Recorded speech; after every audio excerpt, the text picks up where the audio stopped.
Muito boa noite a todos. Os nossos votos de paz e o nosso abraço fraterno a cada coração presente. No livro Templo de Luz, o espírito Jacques Aboad dita uma notinha, uma trova curta a Chico Xavier, definindo a sua moda o que seria a mediunidade. Então ele vai dizer assim: mediunidade, ao que vejo, é uma estrela clara e bela, que foge rapidamente daqueles que abusam dela.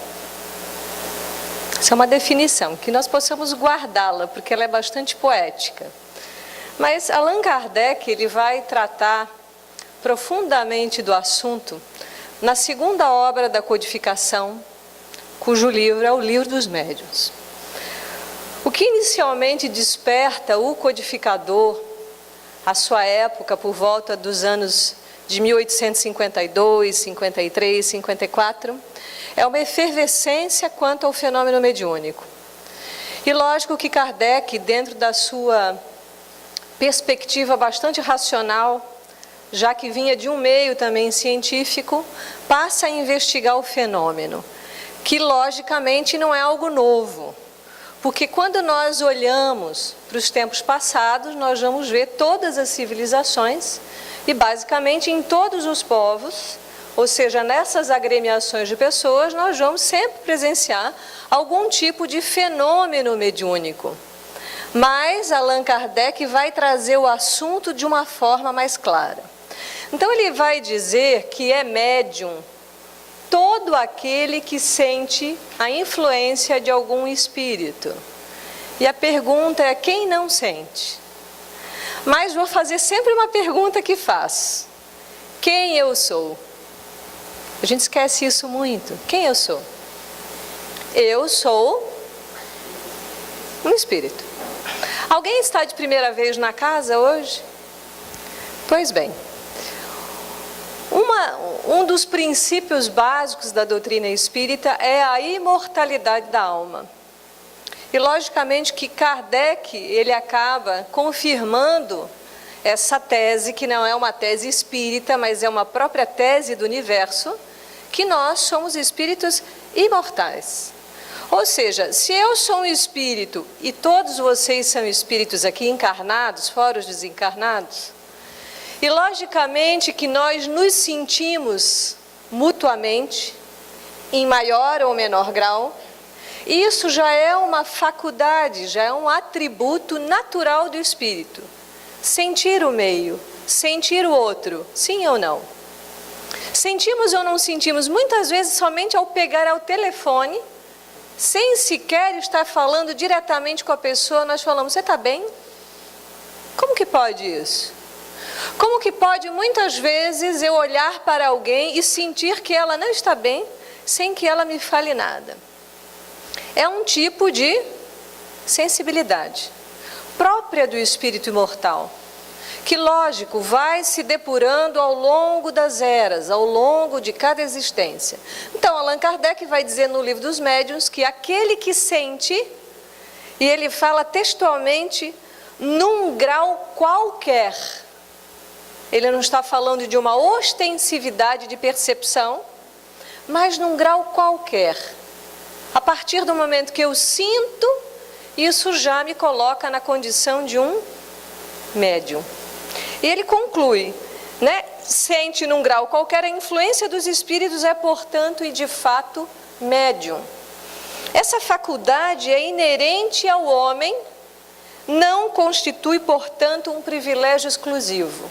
Então, em muitas situações dentro do processo evolutivo da humanidade, nós vamos ver algumas pessoas sendo colocadas numa situação diferente ou até especial por conta de algumas faculdades, entre elas a capacidade de se comunicar com o plano espiritual, de visualizar os espíritos, de ouvi-los, e não só a nível de uma troca direta com os espíritos desencarnados, mas inclusive com a própria natureza. Então, a faculdade não se revela da mesma maneira a cada indivíduo. Cada um de nós, então Allan Kardec vai dizer que todos somos médiuns, mais ostensivos ou menos ostensivos. mais sensíveis a essas percepções, e vejam só que uma criatura dotada dessas características pode sentir mais, inclusive na convivência com os encarnados. Isso é para ficar claro, porque nós não podemos perder de vista que nós somos espíritos, só que nós estamos encarnados. Mas isso não quer dizer que não ocorra uma troca frequente entre todos nós o tempo inteiro. Essas trocas se operam. E lógico, se eu sou um espírito encarnado, e se nesse meio onde nós estamos pode haver uma centena ou mais de espíritos comungando conosco esse momento, há uma reciprocidade dessa troca desde que haja um processo sintônico, um processo de igualdade de informação da minha consciência, de eu espírito, para o outro. Assim como nós formamos núcleos de afinidade neste mundo encarnado, nós igualmente os formamos daqui para aqui. Porque a gente fala para lá, como se essa dimensão espiritual estivesse distante, mas na verdade, nós, na condição material o qual nos encontramos, nós estamos imersos na dimensão espiritual, e não o contrário daquilo que a gente geralmente pensa. Então, quando falamos dessa mediunidade, Allan Kardec vai trazer isso muito bem, ele trata do assunto com extrema naturalidade, porque é inerente ao espírito. E quando ele vai aprofundando as questões dentro do seu estudo, no Livro dos Médiuns, ele vai, portanto, escrutinando, passando um pente fino e mostrando, portanto, essas especificidades, já que para cada um de nós, a mediunidade, ela se revela de forma particular. Então, ele traz algo em linhas gerais, mas nós estamos realmente longe, e muito longe, de compreendermos certamente e amplamente desse assunto que é tão vasto.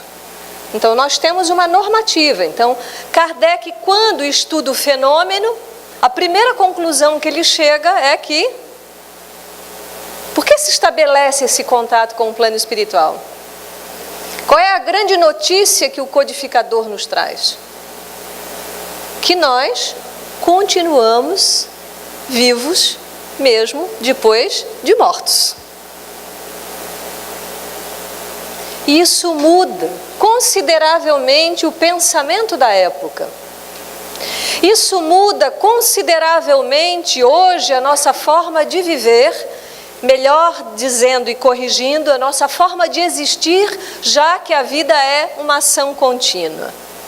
Pois bem, no livro O Consolador, Emmanuel vai também tratar do tema. E nós vamos fazendo um mosaico entre um apontamento e outro, entre uma literatura e outra, para que nós possamos esclarecer e tirar um pouco alguns preconceitos que nós temos e dúvidas e temores acerca de algo que é natural.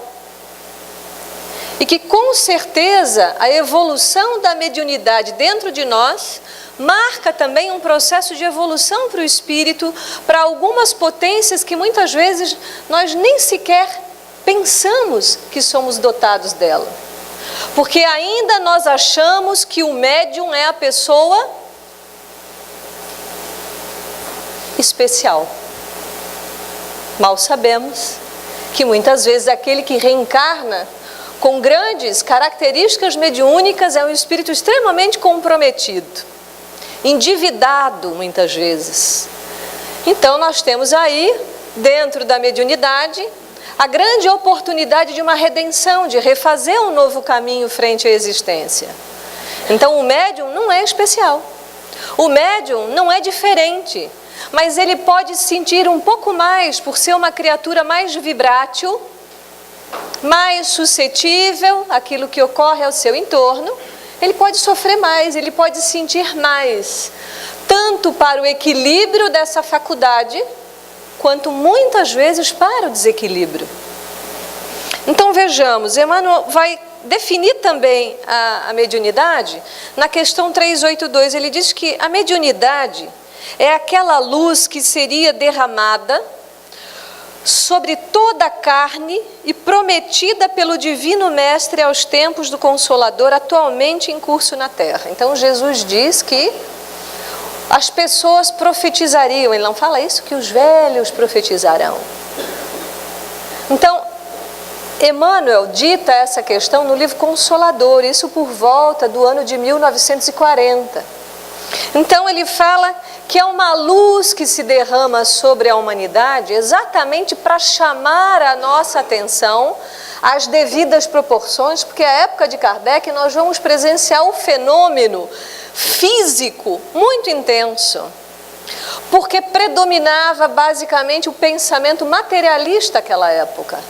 Então não haveria como negar, por exemplo, quando nós estudamos o fenômeno de Huddersville, nos Estados Unidos, das pequenas irmãs Fox, 2 crianças que se comunicavam com o espírito que dava pancadas numa parede e que foi descoberto por fim que naquela casa que elas moravam, houvera ali um assassinato. Então, o fim desse processo mediúnico deve ser sempre um fim útil, não especulativo. Pois bem, então essa luz é derramada sobre a humanidade, nessa definição de Emmanuel, a época do Consolador, para que exatamente em nos chamando a atenção para algo que precisamos mudar em nós. E mesmo assim, quantas pessoas que ainda presenciando o fenômeno não creem, não aceitam, não compreendem. E está tudo bem, porque tudo é uma questão de tempo. Se nós não despertamos por uma maneira, despertaremos por outra. Isso não deve gerar aflição em nós. Ao contrário, daqueles que já sabem dessa realidade, porque crer é diferente de saber. Saber é quando essa verdade ela está calma dentro de mim. E eu não tenho necessidade de convencer ninguém mais dessa verdade. Então, esse é um processo de um saber mais profundo. E Emmanuel segue dizendo que a mediunidade é atributo do espírito, que é um patrimônio dessa alma imortal que se lapida a cada existência. Porque a cada etapa que passamos na Terra, nós vamos nos sensibilizando. Então, esse processo de tornar-se mais sensível é que realmente nós passemos a nos sensibilizar diante da dor do outro. Para que nós passemos a nos sensibilizar diante daquele que muitas vezes não tem as mesmas oportunidades que eu tive. Então essas aquisições que vão nos tornando criaturas mais sensíveis, serve para que nós possamos exercitar o amor nas nossas vidas.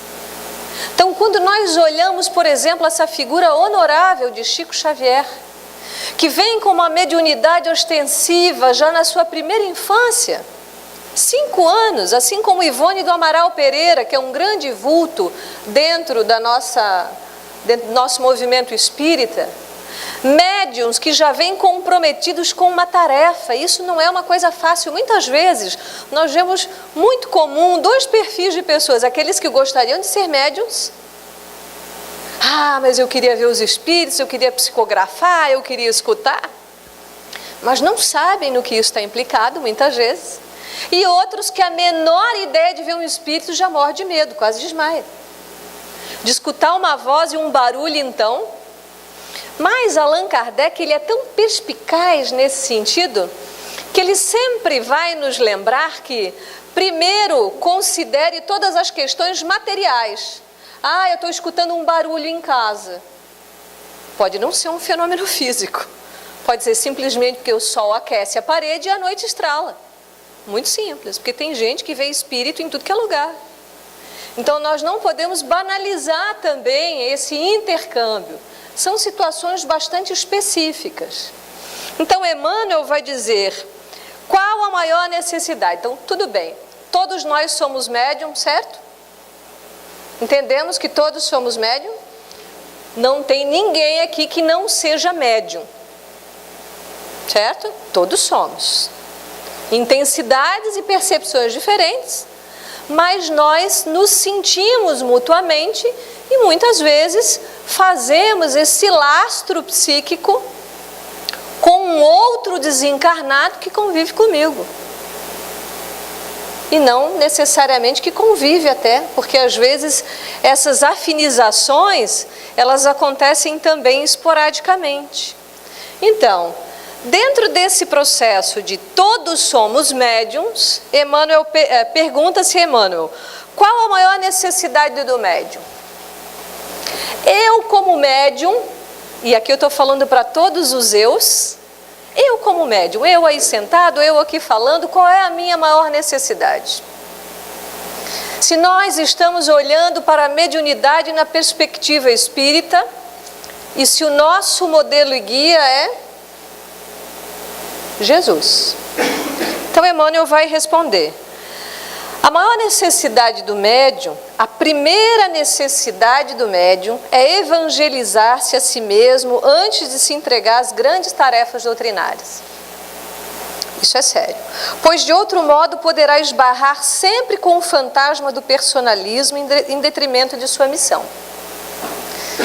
Então pensamos assim, já sabemos que o médium ele não é uma pessoa especial, que ele não é dotado disso ou daquilo e portanto é diferente ou melhor do que o outro, certo?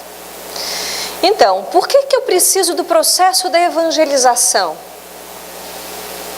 Por que aquele que muitas vezes chega à casa espírita, e muitos de nós chegamos aqui por conta de perturbações espirituais, muitos de nós chegamos aqui por sofrimentos de ordem espiritual, e por que essas pessoas que têm uma mediunidade um pouco mais ostensiva não são encaminhadas para o trabalho mediúnico?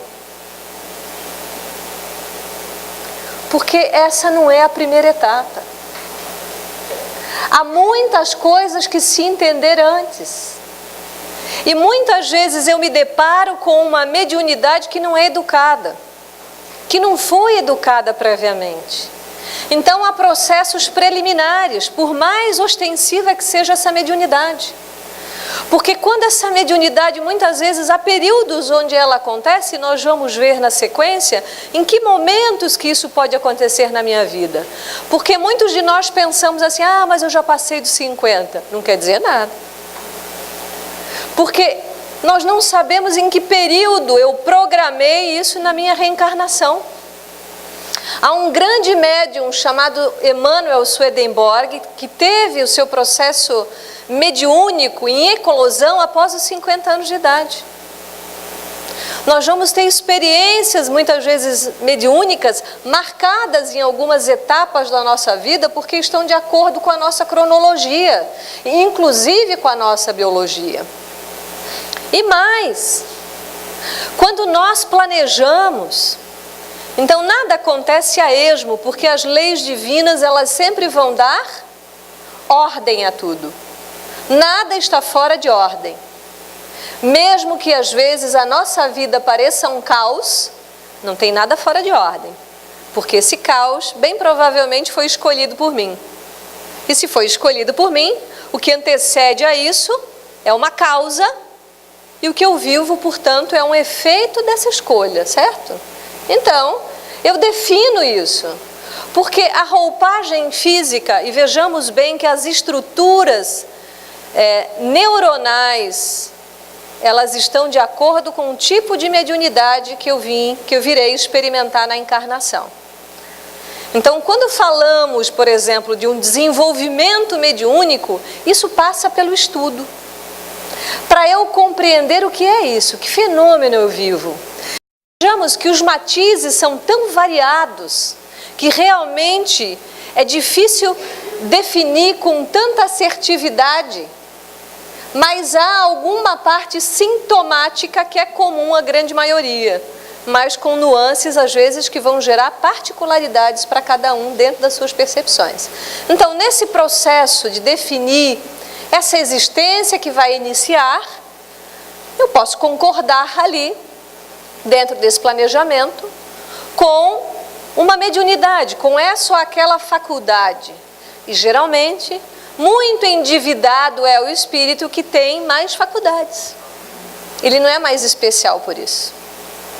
Então nós vamos ver, por exemplo, a figura de Ivone do Amaral Pereira, que foi suicida recorrente em algumas vidas. Ela nasce nessa vida como Ivone do Amaral Pereira. Tem uma vida de grandes provações. Mas não se assustem, porque quando a gente fala isso, dá a impressão, meu Deus, então ser médium é um sofrimento. Depende de como eu já compreendi isso na minha vida. Depende de como eu utilizo isso na minha vida, porque isso é uma bênção, não é uma cruz. Isso é uma dádiva, isso é uma oportunidade, mas a gente pode pensar, puxa, mas aquela pessoa é médium, ela não tem o menor caráter. Isso é um detalhe que a gente pode discutir depois. O porquê que isso acontece? Essa mediunidade, ela é um privilégio desse ou daquele? Não. Então, nesse projeto, eu defino. E nesse projeto, o corpo ele já vem preparado para a manifestação dessa ou daquela característica mediúnica, e o desenvolvimento da mediunidade está no refinamento daquilo que eu já trago como germe mediúnico, certo? Eu nunca vou desenvolver algo que eu não tenha e que seja realmente útil na vida para que seja explorado para o meu bem e para o bem comum, certo? Então Emmanuel fala dessa urgência desse processo de evangelização, porque um médium, por ser mais vibrátil e mais sensível, talvez seja aquele que possa se melindrar mais, que qualquer coisa fica sensibilizado. Mas será que tem que ser assim? Será que essa mediunidade é uma mediunidade que já foi ajustada, que já foi estudada, que já foi compreendida? Ou eu ainda sofro por conta dessa influência? Ah, eu estava bem, mas eu entrei em tal lugar e saí mal. Ah, eu estava bem, falei com fulano e fiquei mal depois. Será que é assim? Vamos colocar entre aspas que esse fenômeno pode ocorrer também, mas ele não pode ser algo que seja sempre frequente. Então Emmanuel vai dizer mais. Então esse atributo do espírito, ele fala, essa característica mediúnica que nós carregamos, representa ainda a alvorada de novas percepções para o homem do futuro. Ou seja, nós estamos muito recentemente entrando em contato com essa faculdade. É muito recente essas sensibilizações de cada um de nós. E ele completa o seu raciocínio dizendo: quando pelo avanço da mentalidade do mundo, as criaturas humanas verão alargar-se a janela acanhada dos seus 5 sentidos. Então, a grande maioria de nós ainda é muito embotado dentro do corpo. A maioria de nós ainda é muito rígido dentro desse corpo. Então, o processo mediúnico, esse processo, como ele fala, esse alvorecer dessas sensibilidades, isso vai acontecendo gradativamente. Porque eu, particularmente, sempre brinco com a ideia quando a gente vê aqueles filmes de magia, tipo a série do Harry Potter. Então, você vê o Harry Potter com aquela varinha mágica e eu penso, meu Deus, que estrago que a gente faria com uma vara dessa. Que estrago nós faríamos com as nossas sensibilidades mediúnicas a 100% de ação hoje, sem sermos criaturas moralizadas. Quantas pessoas só com a varinha a gente faria sumir da nossa vida? No trânsito, então, vários carros, né? Motoristas. Então vejamos que esse processo mediúnico, esse despertar das nossas potências, ele precisa, na visão espírita, estar atrelado a uma moralidade que cresce dentro de nós, a um juízo de valor. Porque sem isso não é uma mediunidade com Jesus. E Kardec vai falar, a mediunidade é algo tão santo que deve ser praticado santamente. A mediunidade é algo tão sublime que a sublimidade dentro da sua vivência é pautada nos valores morais, em valores espirituais. Quantos médiuns que nós não sabemos que o são, que o agem e que agem mediunicamente no seu silêncio. Então, na visão espírita, essa mediunidade que foi nos dada como uma graça para que nós possamos, ao longo da existência, nos retificar, porque nem sempre é fácil sentir tanto. É como se isso fosse um freio segurando os nossos ímpetos. É como se isso fosse um freio segurando muitas vezes a nossa língua. E é um freio muitas vezes para algumas ações que cometeríamos sem sermos tão sensíveis, para exatamente nos colocarmos no lugar que precisamos. Então é uma graça, é uma bênção, o qual Jesus vai dizer: dá gratuitamente daquilo que recebeste gratuitamente. Então o exercício mediúnico dentro do movimento espírita é um exercício gratuito. Alguém já pagou aqui para tomar um passe? Não. Porque se entende isso como um serviço de doação. Eu vim, e todos nós deveremos pensar assim: eu estou aqui para quê? Para servir. Essa é a melhor parte. Às vezes nós achamos que ser servido é a melhor. Não. Servir é a melhor parte. Porque aí nós aprendemos a nos doar. Aí nós aprendemos a dar realmente, como diria Jesus, o que a mão direita dá, a esquerda não fica sabendo. Então Emmanuel segue na sua reflexão dizendo que todo esse processo mediúnico ele vai acontecer de forma espontânea. Nós não devemos forçar absolutamente nada, porque pessoas que forçam esses processos tendem a ficarem mais desequilibrados. Então, se muitas vezes esse processo mediúnico ele vem acompanhado de perturbações, nós vemos muitos casos e recebemos inúmeros dentro do centro espírita, e muitos casos de perturbações de ordem psicológica vão ter essa base de desequilíbrio na mediunidade em desequilíbrio. Não estamos generalizando, mas em fazendo o processo do estudo, do autoestudo, da frequência na casa, do passe, da água magnetizada, entre outras coisas que devemos dar continuidade, esse fenômeno pode simplesmente se aplacar. Porque nem sempre a perturbação espiritual que sofro é sinal de que vim com a missão de exercício mediúnico. Entenderam? Tudo bem? Estamos juntos? Porque às vezes, eu escuto o espírito, eu escuto voz, eu saio do corpo, eu vejo coisas. Mas depois de trilhar um certo período de autoeducação, essas faculdades se ajustam e muitas vezes somem. Ou se mantém em germe. Mas em muitos realmente é um compromisso. E que deve ser levado muito a sério.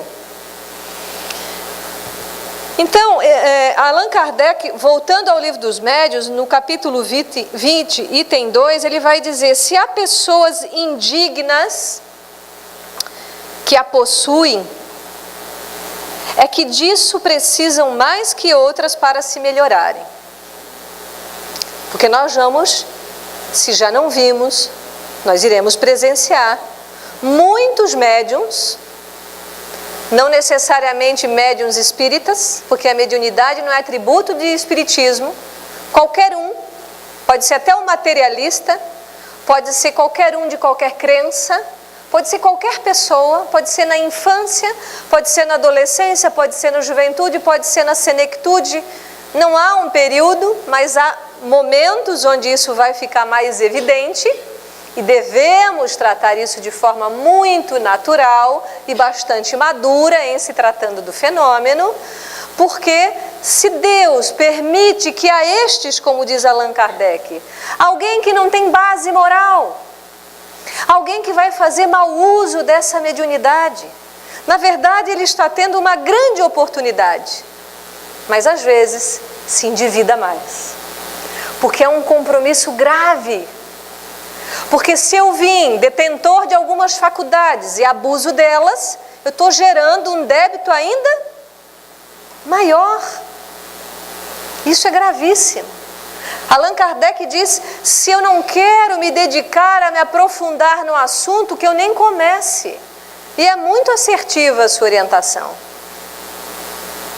Porque é algo que exige de nós, toda a doutrina nos pede seriedade, nos pede um compromisso, não com a doutrina, porque o compromisso é com cada um. O compromisso de espiritismo é para comigo, aonde eu estou, no lugar que eu reencarnei, aonde eu atuo profissionalmente, a cidade onde eu vivo. Então é um processo de grande mudança interna. Então Kardec diz, então, pensas que Deus recusa meios de salvação aos culpados? Isso é para que nós possamos mudar um pouquinho a ótica, porque às vezes nós pensamos, puxa, mas o fulano de tal, com aquela mediunidade, fez isso. São oportunidades. Mas nós não podemos julgar o que ele fez. Muitas vezes nós temos que orar por esses médiuns que infelizmente acabam falindo nos seus compromissos.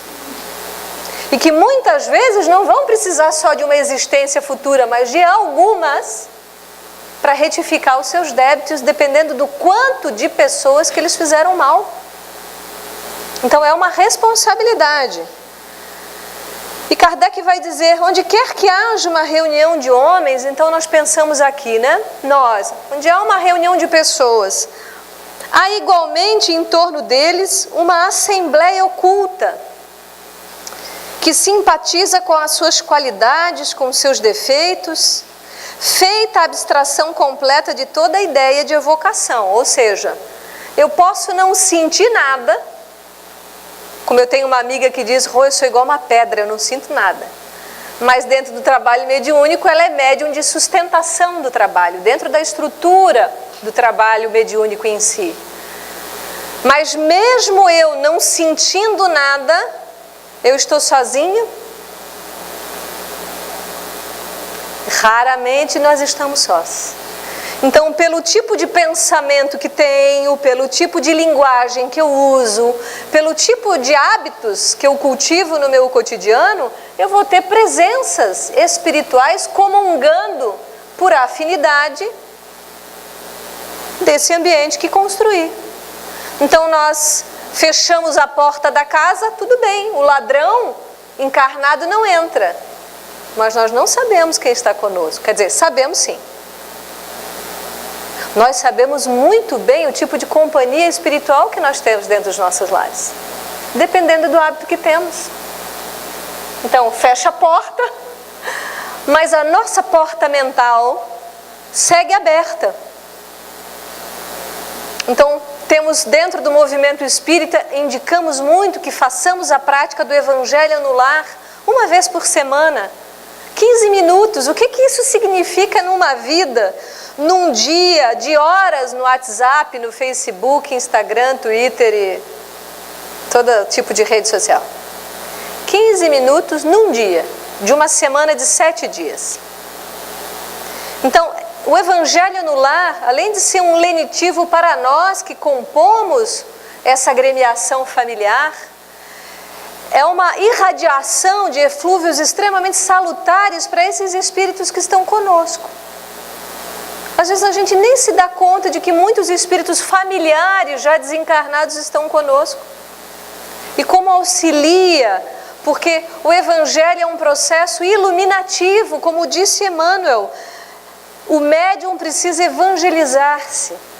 Todos precisamos nos evangelizar. Ou seja, termos como diretrizes da nossa vida a lei de amor.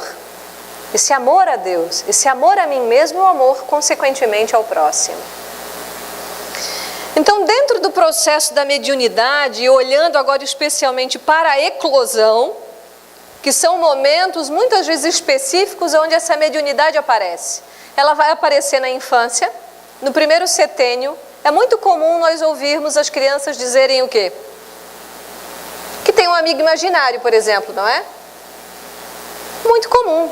Ou que vem alguém familiar, o avô, e diz, olha, o vovô veio aqui e deu tal notícia. Mas como? O vovô já desencarnou não sei quantos anos, aí mostra a foto, é esse? É esse.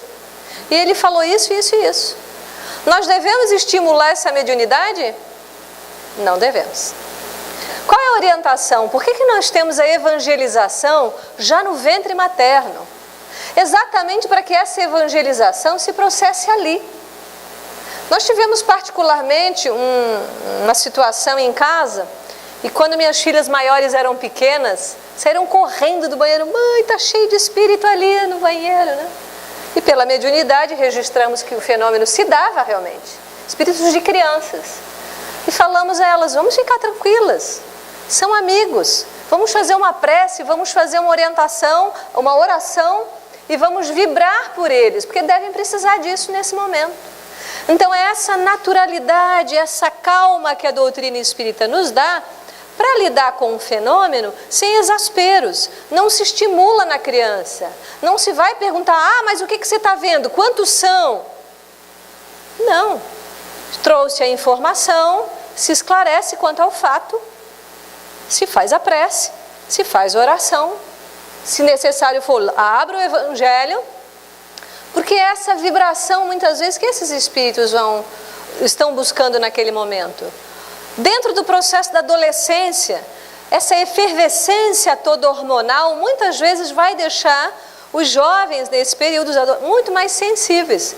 Então, é um outro momento onde a mediunidade, muitas vezes, ela acontece, mas de uma forma descompensada. Se essa criança e jovem segue no processo da evangelização, muitas vezes ali, se detectar realmente uma mediunidade mais ostensiva, vai se orientar esse jovem para um estudo.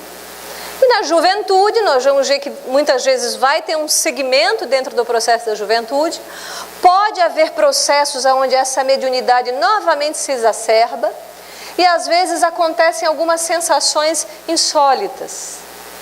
Por exemplo, dores desconhecidas no corpo, que a gente vai fazer os exames, não tem nada. Às vezes pode ser essa influência, pode ser esse processo. Muitas vezes a taquicardia pode marcar, observem bem, eu estou falando que pode marcar o processo de eclosão, nem sempre. Lembrando que a orientação é, eu não tenho um problema cardíaco, ok, eu vou considerar o mediúnico. Às vezes determinadas pressões, sensações de expansão, de uma tontura que não é pressão baixa, esses são alguns sintomas dos mais variados que cada um muitas vezes pode sentir. Pressões internas, algumas angústias, sem um motivo cabível para tal.